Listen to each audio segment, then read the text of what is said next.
मोर्शी आणि वरुड तालुक्यामध्ये सध्या नागतोडे या कीटकांच्या धाडीमुळे शेतकऱ्यांचे प्रचंड नुकसान झालेले आहे। सध्या तीव्र उन्हाळा तापत असून बहुसंख्य शेतातील संपूर्ण पिके ही काढण्यात आलेली आहेत, परंतु संत्रा बागायतदार शेतकऱ्यांच्या संत्रा झाडावरती टोळधाडीचा प्रकोप झाल्यामुळे मोठ्या प्रमाणामध्ये नुकसान होत आहे। वरुड मोर्शी तालुक्यातील शेतकऱ्यांचे मोठ्या प्रमाणात नुकसान झाल्याचा प्राथमिक अंदाज आहे। सद्यस्थितीमध्ये सर्वत्र भीषण दुष्काळ, कोरोना व्हायरस, तापमानामध्ये झालेली वाढ, विविध नैसर्गिक आपत्ती यासारख्या संकटाने मोर्शी वरुड तालुक्याला फार मोठा फटका बसलेला आहे। त्यातच आता टोळधाडीचे संकट मोर्शी वरुड तालुक्यातील शेतकऱ्यांसमोर आले आहे। ही टोळधाड शेती पिकांचे मोठ्या प्रमाणात नुकसान करीत असून त्यांचा सर्वत्र वेगाने प्रसार होत आहे। ही टोळ रात्रीच्या वेळी प्रवास करू शकत नसल्याने दिवसभरात वाराच्या दिशेनुसार प्रवास करतात। हे कीटक पालेभाजी आणि फळांसाठी सर्वात जास्त धोक्याचे असतात। या किडीचे थवे अमरावती जिल्ह्यात मोर्शी वरुड तालुक्यात दिसून येत आहे। हे थवेच्या थवे ताशी 12 ते 16 किलोमीटर वेगाने उडतात। ही टोळी कीड समूहाने उडते आणि आपल्या मार्गातील वनस्पतींची हिरवी पाने, फुले, फळे, बिया आदींचा फडशा पाडते। ही कीड अत्यंत चपळ व खादाड असून नागतोडा गटातील आहे। एका दिवसात ही टोळ शेतकऱ्यांचे मोठ्या प्रमाणात नुकसान करते। मोर्शी, वरुड, नरखेड, आष्टी या तालुक्यामध्ये टोळ कीटकांनी शेतावर हल्लाबोल केलेला आहे। शेजारील राज्य असलेल्या मध्य प्रदेश येथून ही टोळ महाराष्ट्रामध्ये आलेली आहे। यामुळे शेतकरी बांधव हा पूर्णतः गोंधळून गेलेला आहे।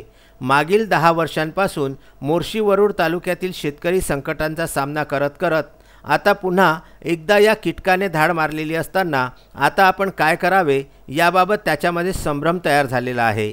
अशा संकट काळामध्ये कृषी विभागाने शेतकऱ्यांना आवश्यक ते मार्गदर्शन करावे व नुकसानग्रस्त शेतकऱ्यांना मदत करावी अशी मागणी मोर्शी वरुडचे आमदार देवेंद्र भुयार यांनी शासनाला केली आहे। मध्ये मोठ्या प्रमाणात टोळधाडीने थैमान माजवले आहे आणि गेल्या 4-5 दिवसात जर पाहिलं तर करोडाच्या संख्येनं टोळधाड या भागामध्ये आली आणि कृषी विभागाला वारंवार आम्ही सूचना दिल्या। त्यांनी सांगितलं का याच्यावर पाहिजे त्या प्रमाणात आपण संशोधन करून त्वरित ही धाड कशी रोखता येईल यासाठी आपण काहीतरी उपाययोजना केल्या पाहिजेत, परंतु कृषी विभाग पूर्णतः अन्नभिन्न आहे आणि त्यांना काय करावं हे काही सुचत नाही।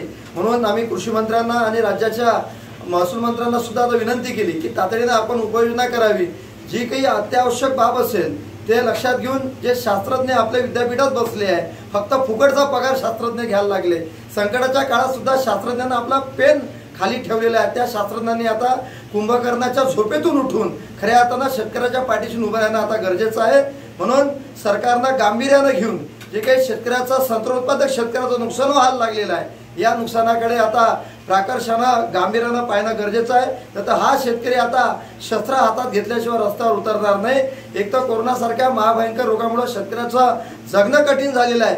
अशा अवस्थेत एकीकडे नैसर्गिक एकीकडे सुलतानी संकट शेतकऱ्यावर उभं झालेलं आहे। या संकटातून खऱ्या अर्थानं मोकळं करण्याकरिता आता कृषी विद्यापीठानं आणि कृषी विभागानं गांभीर्यानं घेणं गरजेचं आता बाकी आहे। मागील वर्षी भीषण दुष्काळाचा सामना करून मोर्शी वरुड तालुक्यातील शेतकऱ्यांनी संत्र्याच्या बागा वाचविल्या होत्या। यावर्षी सुरुवातीला परिसरातील शेतकऱ्यांना ओल्या दुष्काळाशी मोठा सामना करावा लागला। आपल्या शेतीच्या भरोशावर अनेक स्वप्ने उराशी बाळगणाऱ्या शेतकऱ्यांचा परतीच्या अवकाळी पावसाने घात केला होता। खरीप हंगामातील पीक पाणी ऐन खुडणी कापणीच्या अवस्थेत असतानाच अवकाळी पावसाने थैमान घालून होत्याचे नव्हते केले होते आणि शेतकऱ्यांचे स्वप्न हे स्वप्नच राहिले होते। या संकटातून सावरून शेतकरी वर्गाने उधार उसनवारी करीत संत्राचा, मोसंबी, आंबिया बहार हा टिकविण्याचा प्रयत्न केला। रब्बी हंगामातील भाजीपाला, भुईमूग या पिकांची पेरणी केली। पिकांची वाढ होत असतानाच आता पुन्हा या पिकांना टोळधाडमुळे नजर लागली आहे। मी मोर्शी तालुक्यातील दापुरीतील एक शेतकरी आहे। आमच्या इथे 25 मे रोजी टोळधाडीचे संकट आले होते। या संकटामध्ये शेतकऱ्याचे फार अतोनात नुकसान झाले आहे।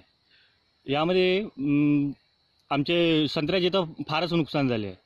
संत्रा सोडून पालेभाज्या, त्यामध्ये जनावरांचा चारा, मक्का याचे सुद्धा फार नुकसान झाले आहे आणि शासनाकडून यामध्ये आम्हाला कोणतेच नियोजन आणि मदत मिळाली नाही आहे।